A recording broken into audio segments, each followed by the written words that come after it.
มัดเพียบอ่อนเนื้อធ្វើខ្លួនឯងគ្រាន់បើទៀតនេះឯងកុំនិយាយប្តីប្រដាបើកូនខ្លាំងទេមិននឹងយកប្រពុត3đâuឯងកុំចេះតែនិយាយប្តីប្រដាលោកតាលីយើងខ្លាំងត្រូវហើយខ្ញុំជឿជាក់លើសមត្ថភាពរបស់គាត់ច្បាស់ជាប្រកាន់មិនខានទេល្មួយចុកទេគាត់សន្យាជាមួយយើងហើយច្បាស់ជាធ្វើឲ្យអ្នកពួករបស់យើងរីកចម្រើនមិនខាននេះបើឯងឆាប់បាត់មាត់ទៅចាំលើកថ្ម400គីឡូរួចចាំនិយាយគ្នាទៀតពេលនេះកុំតន់អាបកាយគ្នាអីលោកខាងនេះខ្ញុំសួរលោកតើលោកប្រកាសដែរទេដែលថាលើកថ្ម400គីឡូនោះបាទខ្ញុំប្រកាសហើយល្អ喂，ថ្ម400គីឡូអ្នកភូមិយើងលើកបានត្រឹមតែ100គីឡូតែប៉ុណ្ណោះលោកតាលី400គីឡូធ្វើមិនអាចទៅរួចទៅលោកពូលៀនហើយតែបានជាពូមិនព្រមលើកត្រឹមតែ200គីឡូទៅតែ200គីឡូក៏យើងអាចតែឈ្នះដែរណាត្រូវហើយលោកតា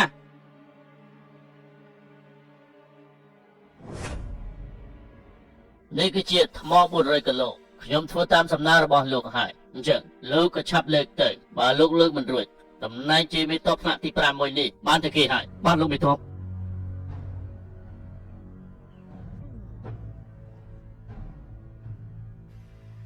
ណែ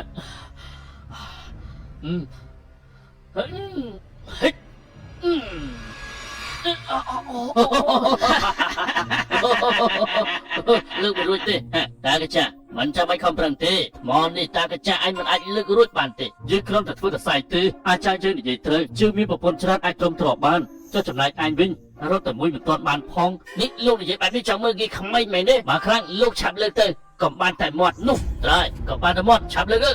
អូភាំងភូអើយ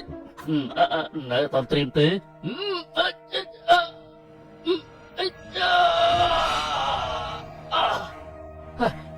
មកដែរហើយណែលោកតាលីពិតជាអាចលើកបានមែនត្រូវហើយលោកពូនៀនពិតជាអាចលើកបានមែនអស់ចាំណាមកដែរថ្លៃហើយពិតជាប្រកែមែនធម្មតាមែនអាចលើកបានខ្លាំងបោះគេអេមអត់ទោះនេះដូចជាមិនអាចទៅរួចទេ400គីឡូលើកបានឡើងស៊ីផុយនឹងអាចដើរបានទៀតលោកចាំមិនដែរប៉ុណ្ណឹងបានហើយឬនៅលោកពិតជាប្រកែមែនដាក់ចុះវិញទៅតំណែងមេតបថ្នាក់ទី5គឺប្រកល់ឲ្យលោកហើយអូខេ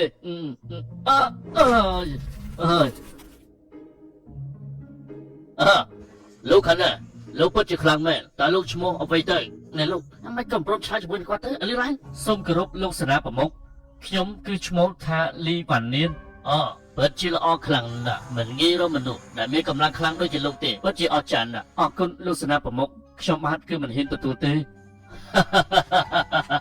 ចាំពីពេលនេះទៅលោកខ្លាយទៅជាមេតបថ្នាក់ទី5ហើយសូមអបអរសាទរចំពោះលោកបងណាបងណាបើមានការងារអីឲ្យគេធ្វើទៅទៅហើយនៅបាទសូមអបអរសូមអបអរលោកផងទទួលបានតំណែងជាមេតបថ្នាក់ទី5ខ្ញុំណែនាំឲ្យស្គាល់ខ្ញុំឈ្មោះថាលីធានលោកត្រូវតែស្ដាប់បញ្ជារបស់ខ្ញុំនៅមានការងារជាច្រើនទៀតដែលខ្ញុំត្រូវប្រគល់ឲ្យលោកធ្វើណាលោកមេតបឲ្យចុះខ្ញុំនោះលោកបានសន្យាមកខ្ញុំថាឲ្យខ្ញុំធ្វើជាមេតបនោះចំពោះឯងអាចលើកថ្មបាន200គីឡូបានអញ្ចឹងចុះឯងធ្វើជាមេតបរងទៅបាទមេតបរងក៏បានដែរខ្ញុំទទួលឈប់សិនលោកម្ចាស់ខ្ញុំមិនមកឲ្យមេតបរងសូមចូលរួមប្រកួតផងលោកម្ចាស់អាយ៉ាឯងគិតតែខ្លួនឯងជាណាគេមើលទៅរូបរាងដូចជាមនុស្សស្រីគ្មានកម្លាំងចឹងហើយចង់លើកថ្មដែរហើយបើជាត្រឹមត្រូវហើយគេអាចលើកថ្ម400គីឡូបានចំណែកលបងយើងអាចលើកថ្មបាន200គីឡូហើយចោះគេនោះជាស្អីទៅខ្ញុំចង់ប្រកួតលើកថ្ម400គីឡូនេះខ្ញុំចង់ប្រកួតលើកថ្ម400គីឡូនេះ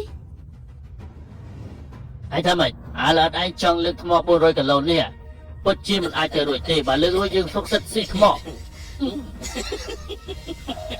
ណា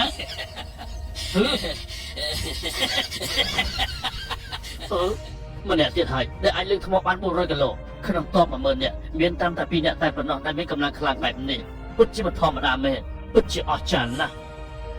ល្អអញ្ចឹងមេតបរងគឺប្រកល់ឲ្យលោកហើយអាយពិតជាមិនធម្មតាមែនទ្រូលើកថ្ម400គីឡូបានអញ្ចឹងថ្ងៃនេះខ្ញុំសូមប្រកាសលោកមេតបថ្នាក់ទី5គឺលីវ៉ានៀនចំណែកឯងជាមេតបរងចំពោះអ្នករស់គ្នាទៀតត្រូវតែស្ដាប់បញ្ជារបស់គាត់បានហើយថ្ងៃនេះពួកឯងរៀបចំខ្លួនទៅចាប់តាមថ្ងៃស្អែកយើងចាប់តាមបខាត់ទទួលបញ្ជាអរគុណលោកម្ចាស់ណាគេនិយាយថាបើសិនជាខ្ញុំលើកថ្មនេះរួចគេនឹងស៊ីថ្មនេះបើយើងមិនស៊ីតើវាយ៉ាងម៉េចពួកឯងគឺមកពីក្រុមតែមួយមែនទេ បើឯងមិនស៊ីថ្មនេះទេយប់ហ្នឹងពួកឯងទាំងអស់គ្នាក៏មិនបានអីស៊ីដែរ យ៉ាងម៉េចឯងមានគ្នាត្រឹមតែ7នាក់យើងមានគ្នា10នាក់អាណាខ្លាចអាណាទៅយើងមិនខ្លាចឯងទេយើងកុំខ្លាចទេ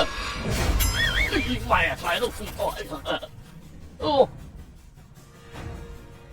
អញ្ចឹងពេលនេះពួកឯងចង់យ៉ាងម៉េចអញ្ចឹងពេលនេះពួកឯងចង់យ៉ាងម៉េច ណែរបស់គិតយ៉ាងម៉េចដែរយល់អត់យើងគួរតែស៊ីថ្មនេះទៅរបស់បាទរបស់សាគិតយ៉ាងម៉េចទៅស៊ីថ្មទៅតាមចឹងទីយើងច្បាស់ច្បាស់បាយល្ងាចនេះមកខានេះរបស់គិតឲ្យច្បាស់ទៅបានយ៉ាងស៊ីក៏ស៊ីដែរបានហើយពួកឯងទាំងអស់គ្នាឆាប់រៀបចំកន្លែងសម្រាប់ទៅណាឯងមកណាយើងមានការនិយាយជាមួយគេបន្តិចបាទហេប៉ុណ្ណេះមកមិននឹកស្មានថាបានជួបនាងនៅទីនេះទេ កាត់ចាប់ដៃដល់ខាងហ្នឹង អូណែសុំទោសច្រឡំដៃណែមើលទៅដៃនេះដូចជាក្អមដែរតើណោះ លោកឯងចង់ស្លាប់ហ៎